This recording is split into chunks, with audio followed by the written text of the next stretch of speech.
కారం రంగు రుచితో ఉంటుంది. ఆచి మిరపపొడి అదరగొట్టే కారం రంగు రుచి. ఇన్నాళ్ళు లేడీ ఓరియంటెడ్ సినిమా అంటే సీనియర్ హీరోయిన్లు చేసే చిన్న సినిమా అన్న అభిప్రాయం ఉండేది. కానీ ఇప్పుడు ఆ పరిస్థితులు మారాయి. విమెన్ సెంట్రిక్ సినిమాల రేంజ్ కూడా మారుతోంది. కథలో దమ్ ఉంటే లేడీ ఓరియంటెడ్ సినిమాని కూడా భారీ బడ్జెట్తో పాన్ ఇండియా రేంజ్లో ప్లాన్ చేస్తున్నారు మేకర్స్. ప్రజెంట్ సూపర్ ఫామ్లో ఉన్న బ్యూటీస్ ఈ సినిమాలో యాక్ట్ చేస్తున్నారు.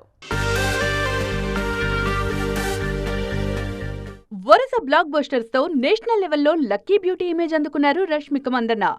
స్టార్ హీరోల సినిమాలతో మంచి ఫామ్ లో ఉన్న ఈ భామ ప్యారలల్ గా లేడీ ఓరియంటెడ్ జానర్ మీద కూడా కాన్సంట్రేట్ చేస్తున్నారు. ఇప్పటికే ది గర్ల్ ఫ్రెండ్ మూవీని పూర్తి చేసిన నేషనల్ క్రష్ ఇప్పుడు భారీ బడ్జెట్ తో పాన్ ఇండియా రేంజ్ లో తెరకెక్కుతున్న మైసా అనే పీరియాడిక్ యాక్షన్ డ్రామాలో నటిస్తున్నారు. చాలా రోజులుగా లేడీ ఓరియంటెడ్ జానర్ లోనే సినిమాలు చేస్తున్న అనుష్క కూడా తన స్పాన్ పెంచుకునే ప్రయత్నాల్లో ఉన్నారు. క్రిష్ దర్శకత్వంలో తెరకెక్కిన ఘాటీ సినిమాను నేషనల్ లెవెల్లో రిలీజ్ చేయబోతున్నారు. ఇప్పటికే అన్ని కార్యక్రమాలు పూర్తి చేసుకున్న ఘాటీ త్వరలో ప్రేక్షకుల ముందుకు రానుంది. బాలీవుడ్లోనూ ఇదే ట్రెండ్ కంటిన్యూ అవుతోంది. పై యూనివర్స్ లో భాగంగా తెరకెక్కుతున్న లేడీ ఓరియంటెడ్ మూవీ ఆల్ఫా. ఈ సినిమాలో ఆలియా భట్, శార్వరి కీలక పాత్రల్లో నటిస్తున్నారు. గతంలో ఆలియా లేడీ ఓరియంటెడ్ మూవీస్ చేసినా పాన్ ఇండియా రేంజ్ లో తెరకెక్కుతున్న తొలి సినిమా ఆల్ఫానే.